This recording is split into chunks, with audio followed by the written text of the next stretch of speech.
नमस्कार, आप देख रहे हैं नेशनल न्यूज लाइव। आइए आपको दिखाते हैं देश विदेश से जुड़ी हर छोटी बड़ी खबर।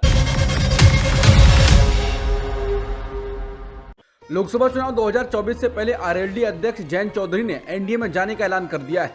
उन्होंने कहा है कि मैंने अपने सारे विधायकों से बात कर ली है, हमें कम समय में फैसला लेना पड़ा, परिस्थितियां ऐसी थी कि एनडीए के साथ जाने का फैसला किया है। वहीं जयंत चौधरी ने कहा कि हमारे सभी विधायक और कार्यकर्ता हमारे साथ हैं। पंजाब में चला किसानों का 10 किलोमीटर लंबा काफिला जैसे जैसे दिल्ली की ओर बढ़ रहा है, दिल्ली और हरियाणा में सख्तियां बढ़ती जा रही हैं। दिल्ली पुलिस आयुक्त संजय अरोड़ा ने सोमवार को कहा कि किसानों को 13 फरवरी को दिल्ली मार्च के आह्वान को देखते हुए पूरी दिल्ली में धारा 144 लागू कर दी गई है। दिल्ली के हरियाणा और यूपी से लगती सीमाओं को सील कर दिया गया है।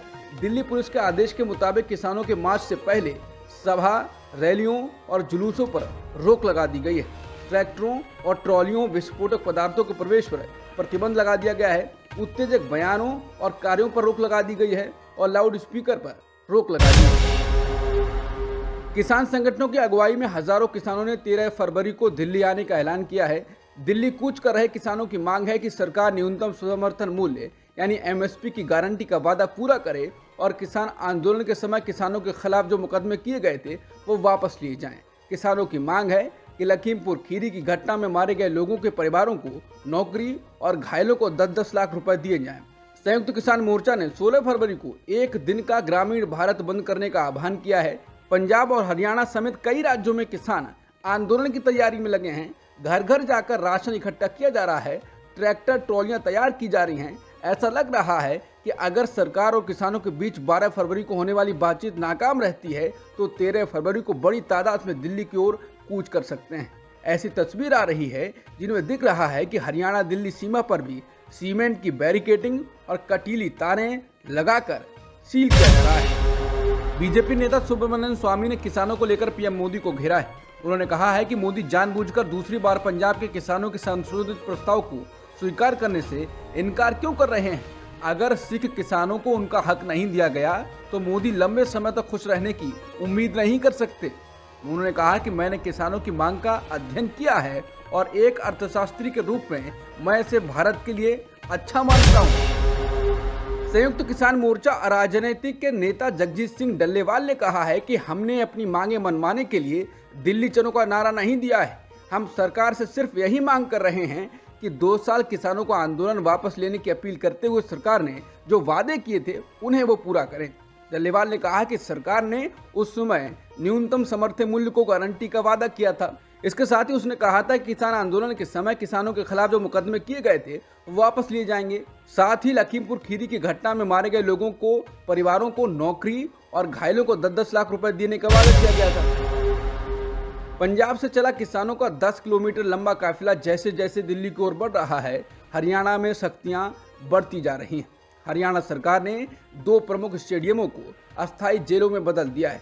सिरसा में चौधरी दलबीर सिंह इंडोर स्टेडियम और डबवाली में गुरु गोविंद सिंह स्टेडियम किसानों के मार्च के दौरान किसी भी अप्रिय घटना की स्थिति में उनके लिए अस्थायी हिरासत केंद्र के रूप में काम करेंगे। राज्य के 6 जिलों में इंटरनेट बल्कि एसएमएस पर पहले ही पाबंदी लग चुकी है। हरियाणा ने पंजाब से लगती अपनी सारी सीमाएं सील कर दी हैं। हरियाणा दिल्ली सीमा पर कटीले तारे, नुकीले कीलें किसानों को रोकने के लिए बिछा दी गई हैं, लेकिन किसान इससे बेपरवाह बड़े चले जा रहे हैं। महाराष्ट्र के पूर्व मुख्यमंत्री अशोक चौहान ने सोमवार को कांग्रेस से इस्तीफा दे दिया। राज्य में जल्द ही लोकसभा और राज्य विधानसभा चुनाव होने वाले हैं, लेकिन उससे पहले पार्टी को बड़ा झटका लगा है।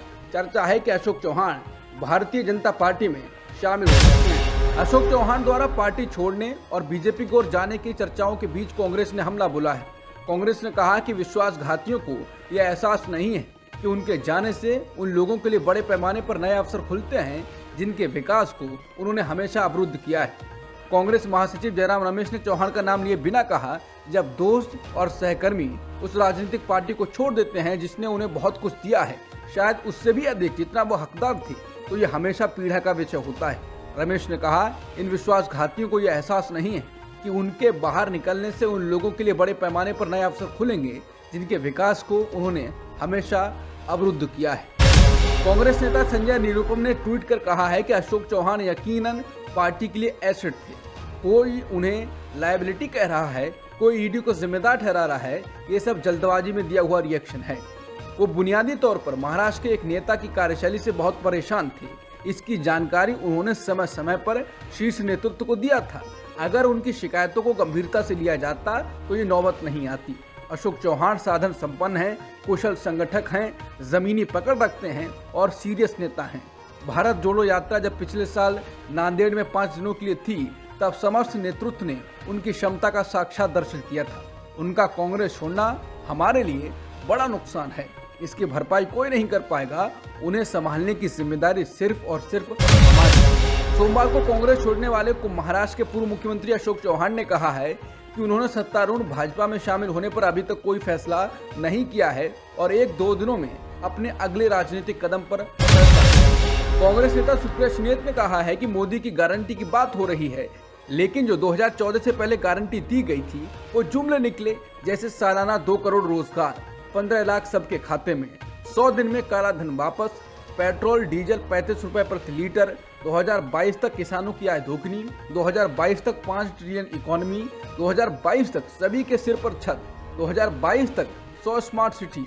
ये सब जुमले निकले और ऐसे ही जुमले फिर बोले जाते। कांग्रेस की गई प्रेस कॉन्फ्रेंस में कांग्रेस नेता सुप्रिया सुले ने कहा है कि पिछले 4-5 दिनों से अर्थव्यवस्था को लेकर बड़ी चर्चा है। ये सरकार 10 साल से सत्ता में रही है, लेकिन सरकार के पास 10 साल सत्ता में रहने के बाद भी पिछली सरकार का लेखा जोखा दे रही है। अपनी सरकार का रिपोर्ट कार्ड दिखाने की हैसियत नहीं है। लेकिन मैं मोदी सरकार को खुली चुनौती देती हूँ, वो अपने बनाए मानक पर कांग्रेस और बीजेपी सरकार के 10 साल के आंकड़े रखकर देख लें। दूध का दूध पानी का पानी हो जाएगा, लेकिन मोदी सरकार में ऐसा करने की हैसियत और हिम्मत नहीं है। कांग्रेस अध्यक्ष मल्लिकार्जुन खड़गे ने कहा कि आरएसएस के लोग अंग्रेजों के एजेंट थे। इनके नेता खुलेआम कहते थे अंग्रेजों की मदद करो, फौज में भर्ती हो, अंग्रेजों की नौकरी करो। खड़गे ने कहा कि भारत छोड़ो आंदोलन के समय ये गांधी जी और देश के साथ नहीं थे, बल्कि अंग्रेजों की मदद कर रहे थे। क्या ऐसे लोग देशभक्त हो सकते हैं? बिहार में नीतीश कुमार की सरकार ने विधानसभा में विश्वास मत हासिल कर लिया है। नीतीश सरकार के पक्ष में 129 वोट मिले हैं। सदन में बहुमत का आंकड़ा 122 है। इस मतदान का विपक्ष ने बहिष्कार किया है। इससे पहले सोमवार को नीतीश कुमार के विश्वास मत पर मतदान से पहले ही विपक्ष ने वॉकआउट कर दिया। इसके बाद विधानसभा उपाध्यक्ष महेश्वरी हजारी ने घोषित किया कि ध्वनि मत के आधार पर विश्वास मत हासिल हो गया है। इसके बाद जदयू के वरिष्ठ नेता विजय चौधरी और सीएम नीतीश कुमार ने उनसे मांग करते हुए कहा कि विश्वास मत पर मतदान होना चाहिए। इसके बाद विधानसभा उपाध्यक्ष ने मतदान कराने की घोषणा की। बिहार विधानसभा में सीएम नीतीश कुमार ने विश्वास प्रस्ताव पेश किया तो तेजस्वी यादव ने बीजेपी और जेडीयू को निशाने पर लिया। चर्चा की शुरुआत में तेजस्वी यादव ने कहा कि मोदी जी की गारंटी तो बहुत मजबूत गारंटी है। ये मोदी की गारंटी वालों, क्या मोदी जी गारंटी लेंगे कि ये फिर से पलटी नहीं मारेंगे? बताइए, मोदी जी की गारंटी वालों बताओ। नीतीश कुमार से तेजस्वी यादव ने कहा कि कम से कम एक बार तो बता देते, आप तो कुछ बताए भी नहीं। हम आपको कुछ कहे हैं, आप हमसे कहे होते तो हम बाहर से समर्थन दे दिए होते। तेजस्वी यादव बोले, मुख्यमंत्री जी, हम लोग समाजवादी परिवार के हैं।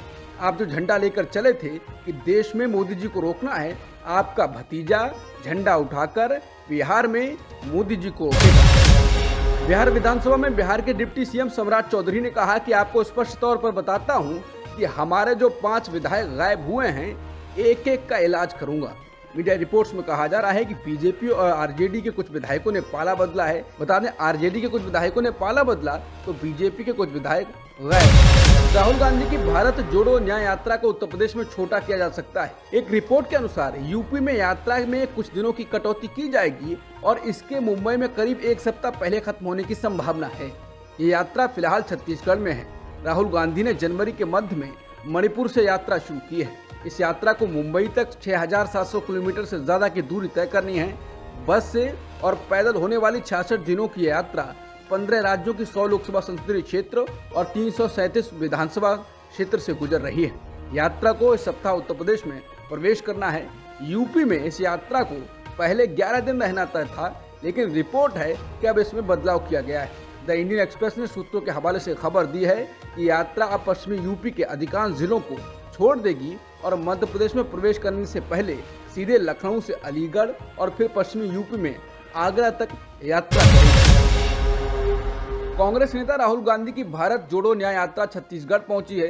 छत्तीसगढ़ के कोरबा में आम लोगों को संबोधित करते हुए राहुल गांधी ने कहा कि श्री राम मंदिर के प्राण प्रतिष्ठा में एक भी गरीब मजदूर नहीं दिखा, बल्कि अरबपति, अंबानी और अडानी दिखे। राहुल गांधी ने कहा कि राम मंदिर की प्राण प्रतिष्ठा हुई, आपने भी देखा कि आपको उसमें एक भी गरीब दिखा? मुझे अमिताभ बच्चन दिखे, ऐश्वर्या राय दिखी, अडानी दिखे, अंबानी दिखे, सारे के सारे बिजनेस वाले दिखे, लेकिन मुझे एक गरीब बंदा उसमें नहीं दिखा, एक किसान नहीं दिखा, एक मजदूर नहीं दिखा, एक बेरोजगार नहीं दिखा, एक छोटा दुकानदार नहीं दिखा, एक चाय वाला नहीं दिखा, लेकिन सारे अरबपति दिखे। वहाँ अंबानी जी भाषण दे रहे हैं, उनकी पत्नी भाषण दे रही थी और उनके बच्चे भाषण दे रहे हैं। झारखंड के पूर्व मुख्यमंत्री हेमंत सोरेन के वकील कपिल सिब्बल ने झारखंड हाईकोर्ट से ईडी को लेकर बहुत कुछ बोला है। उन्होंने कहा कि सोरेन को जमीन से संबंधित कथित धन शोधन मामले में ईडी ने गिरफ्तार किया था, लेकिन एजेंसी अब उन मामलों की जांच कर रही है जो इससे संबंधित ही नहीं है। सिब्बल ने कहा कि एक मौजूदा सीएम को गिरफ्तार कर लिया गया, हम यहाँ आजादी की बात कर रहे हैं, ये बेहद परेशान करने वाला है। उन्होंने कहा कि अब ईडी उनसे बिना संबंधित मामलों पर जांच कर रही है। सिब्बल ने सोरेन की गिरफ्तारी को चुनौती देने वाली रिट याचिका पर सुनवाई कर रही बेंच को ये जानकारी दी।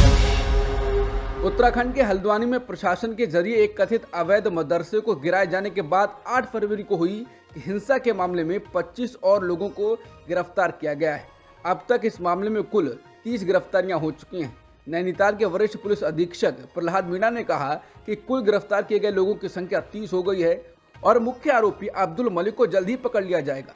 बता दें, गुरुवार को हल्द्वानी के बनभूलपुरा में एक मदरसे को गिराने के बाद हिंसा भड़क गई थी। प्रशासन का कहना है कि यह मदरसा अवैध जमीन पर बनाया गया था और अतिक्रमण हटाने की प्रक्रिया में ये गिराया गया। इस हिंसा में कई लोग घायल हुए और कई लोगों की मौत हुई। कतर ने जासूसी के आरोप में मौत की सजा पाए 8 भारतीय नौसेना के दिग्गजों को रिहा कर दिया है। भारतीय नौसेना के 8 पूर्व कर्मियों में से 7 अब भारत लौट आए हैं। रिहाई और जासूसी के आरोपों से मुक्त करने के मामले को भारत और कतर के बीच एक महत्वपूर्ण राजनयिक सफलता के तौर पर देखा जा रहा है। विदेश मंत्रालय ने सोमवार सुबह एक बयान में कहा कि भारत को कूटनीतिक हासिल हुई है। रविवार को पाकिस्तान मुस्लिम लीग नवाज के अध्यक्ष शहबाज शरीफ और पाकिस्तान पीपुल्स पार्टी के अध्यक्ष बिलावल भुट्टो और आसिफ अली जरदारी के बीच हुई बैठक के बाद ये तय हुआ कि दोनों ही पार्टियां देश में नई सरकार बनाने के लिए राजनीतिक गठबंधन जारी रखेंगी। दोनों पार्टियों ने देश में राजनीतिक स्थिरता बनाने के लिए गठबंधन में सरकार बनाने का फैसला किया है। वहीं पाकिस्तान में 8 फरवरी को हुए नेशनल असेंबली के चुनाव में इमरान खान की पार्टी तहरीक-ए-इंसाफ समर्थित स्वतंत्र उम्मीदवारों की सबसे बड़ी संख्या। नेशनल न्यूज लाइव अब उपलब्ध है 1100 प्लस डिजिटल केबल नेटवर्क पर and Android based DTH smart setup box सभी OTT प्लेटफॉर्म। 24 घंटे लाइव देखिए हमारे सोशल मीडिया पेजेस पर। अधिक जानकारी के लिए विजिट करें www.nationalnews.live पर। टीवी नेटवर्क के सभी चैनल